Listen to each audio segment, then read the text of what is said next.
English learners, welcome back to my video.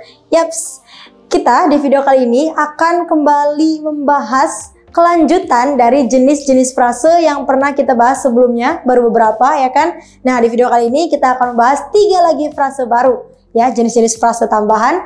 Yang pertama ada adverbial phrase, yang kedua ada verb phrase, dan yang ketiga ada prepositional phrase.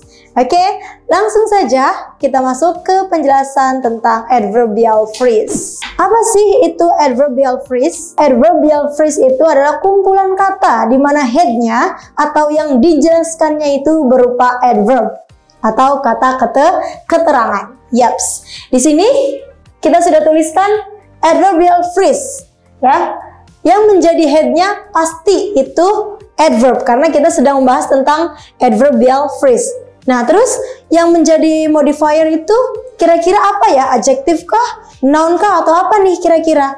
Oke, dalam kasus adverbial phrase ini yang menjadi modifiernya itu atau yang bisa menjelaskan headnya itu harus adverb itu sendiri atau kata keterangan itu sendiri. Jadi adverb dijelaskan oleh adverb. Oke, tapi jangan salah. Kalau misalnya adverb yang menjadi head atau yang dijelaskan itu biasanya berupa adverb of manner ya.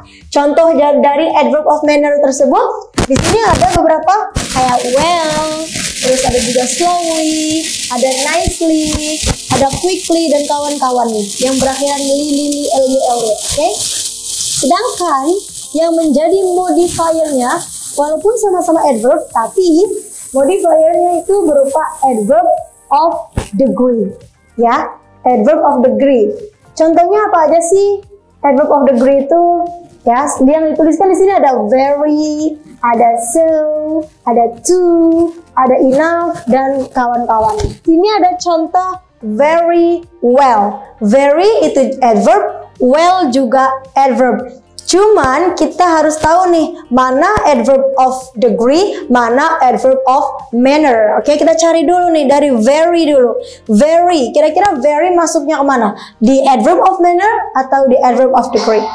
Yaps, very masuknya ke bagian adverb of degree. So, very di sini menduduki posisi modifier atau sebagai yang menjelaskan sebuah head ya. Di sini sudah very merupakan modifier dan modifiernya berupa adverb of degree. Sedangkan headnya ini di sini jadinya well. Well itu sebagai headnya karena well itu merupakan salah satu contoh dari adverb of manner. Ya, jadi very well ini artinya dengan sangat baik. Oke, seperti itu. Oke, kita bikin contoh satu lagi dari adverbial phrase ya. Di sini ada too slowly. Kira-kira mana adverb of manner, mana adverb of degree, kita tentukan dulu ya. Oke, sudah terlihat ya kalau to di sini menduduki posisi modifier ya, sebagai yang menjelaskan. Modifiernya berupa adverb of degree karena to menjadi salah satu dari adverb of degree. Oke, kita tulis adverb of degree. Sedangkan lanjut ke slowly. Slowly ini sudah jelas ya, masuknya yang ada ly itu masuk ke adverb of manner. So di sini slowly posisinya sebagai head atau yang dijelaskan. Dan slowly ini berupa adverb of manner. Masuk ke yang kedua, kita akan bahas tentang verb phrase ya, frase kata kerja. Oke, apa sih penjelasan dari verb phrase itu? Ya, jadi verb phrase itu merupakan kumpulan kata yang bekerja sama untuk menciptakan sebuah kata kerja. Oke, nah biasanya yang menjadi headnya of course, yang dijelaskan yang namanya verb phrase berarti yang dijelaskan itu verbnya. Oke, terus yang menjadi modifiernya ini bisa verb lagi, tapi verbnya bukan verb inti, bukan main verb, tapi verb auxiliary, oke, atau verb tambahan, dan bisa juga yang adverb.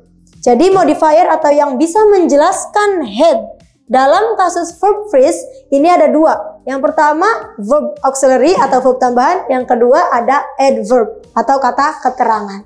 Ya, Polanya, kita masuk ke pola. Jadi dalam kasus verb phrase ini ada beberapa pola.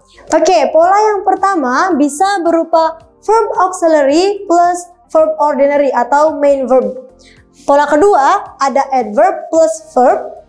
Dan pola yang ketiga ada verb plus adverb. Oke, langsung masuk ke contoh pola yang pertama, yaitu verb auxiliary plus verb ordinary. Jadi ada kalimat I am eating. Ada kalimat I am eating. Miss, bukannya frase itu bukan kalimat ya? Iya, tapi dalam kasus ini kan namanya verb phrase. Jadi dalam satu kalimat itu pasti ada verb phrase-nya. Kira-kira mana verb phrase-nya? Mari kita cari dari kalimat I am eating di sini, oke? I am eating. Kembali ke penjelasan di awal, kalau verb phrase itu merupakan gabungan atau kumpulan kata ya yang bekerja sama untuk menciptakan kata kerja, untuk membuat kata kerja, gitu kan? Nah, di sini kita lihat ada am dan ada eating. M di sini berkedudukan sebagai verb auxiliary atau verb tambahan, ya kan? Sedangkan eating di sini menjadi main verbnya atau verb ordinary-nya ya, main verb. Nah, dari verb auxiliary digabungkan dengan main verb ini menjadi satu kesatuan yang disebut verb phrase.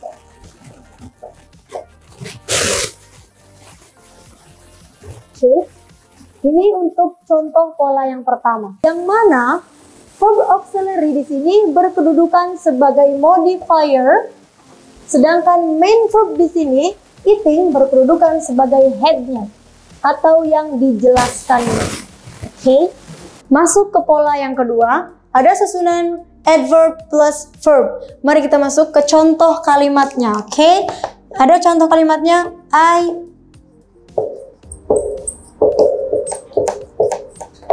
Ada contoh kalimat I never give up. Memang ini sebuah kalimat, tapi dalam kalimat pasti ada verb phrase-nya. Kira-kira mana nih di kalimat I never give up ini yang menjadi verb phrase? Oke, gampang sekali. Mari kita cari dulu seperti polanya ya. Adverb plus verb. Dari kalimat I never give up, yang merupakan adverbnya kira-kira yang mana? Jelas sekali, never. Yaps, never di sini merupakan adverb atau kata keterangan yang menduduki sebagai modifier. Oke, jadi never di sini berkedudukan sebagai modifier atau yang akan menjelaskan headnya, kata intinya ya kan, berupa adverb. Nah, yang dijelaskan kira-kira yang mana? Kita kan sedang membahas verb phrase. Otomatis give di sini merupakan verbnya. Oke, verb inti. Main verb. Nah, never plus give up jika digabungkan akan menjadi atau akan membuat sebuah verb phrase. Oke, akan membuat sebuah verb phrase. Seperti itu susunannya. Masuk ke pola yang terakhir, ada verb plus adverb. Nah, di pola yang terakhir ini agak unik, ya kan? Dari yang awal, yang pola pertama, pola kedua biasanya head letaknya di belakang. Tapi untuk pola yang terakhir ini, headnya letaknya di depan. Atau verbnya, main verbnya yang dijelaskannya itu letaknya di depan. Contohnya ada kalimat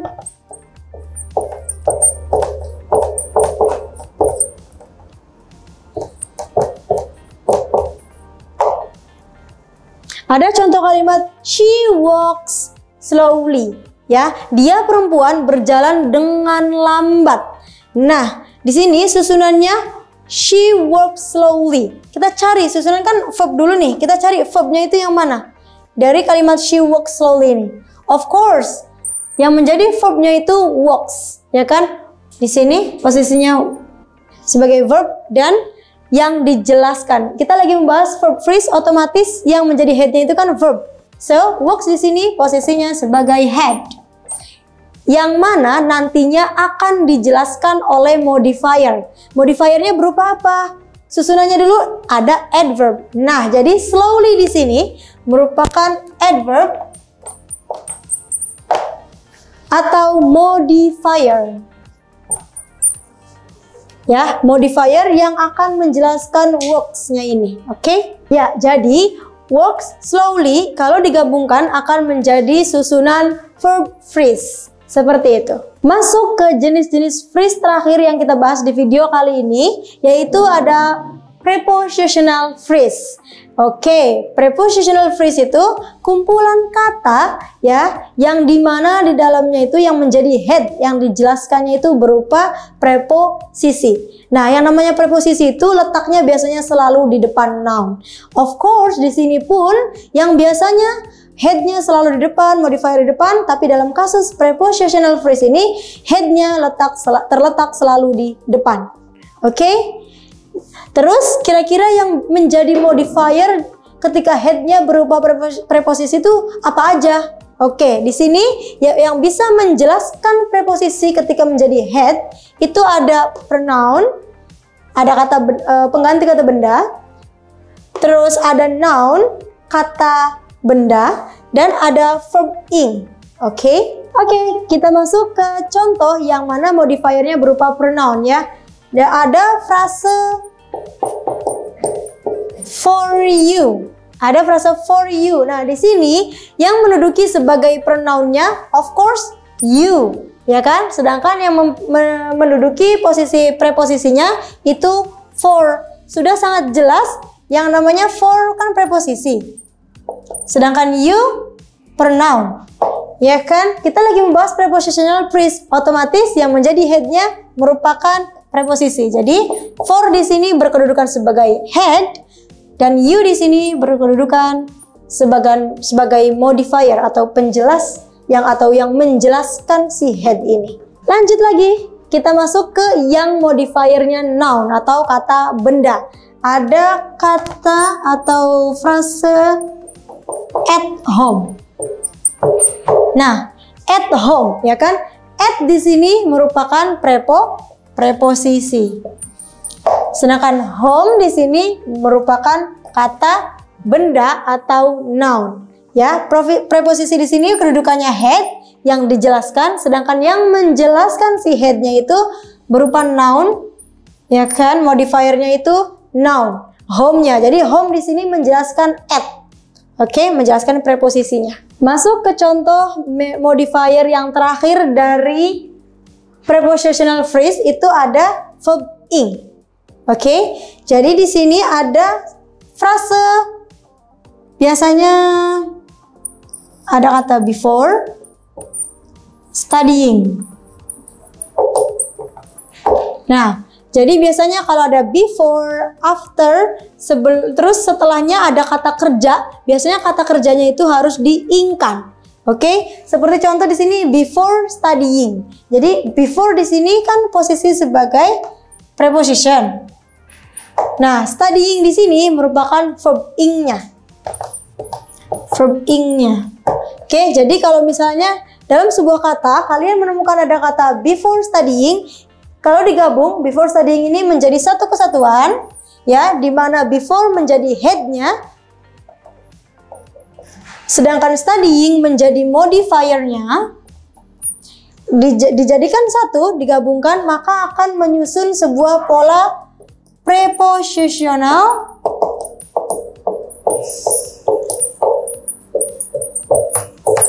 phrase. Ya, jadi yang perlu diingat dalam kasus prepositional phrase ini headnya selalu di depan. Oke, letaknya selalu di depan. Yang biasanya kan di belakang tuh, tapi di kasus prepositional phrase ini headnya letaknya di depan.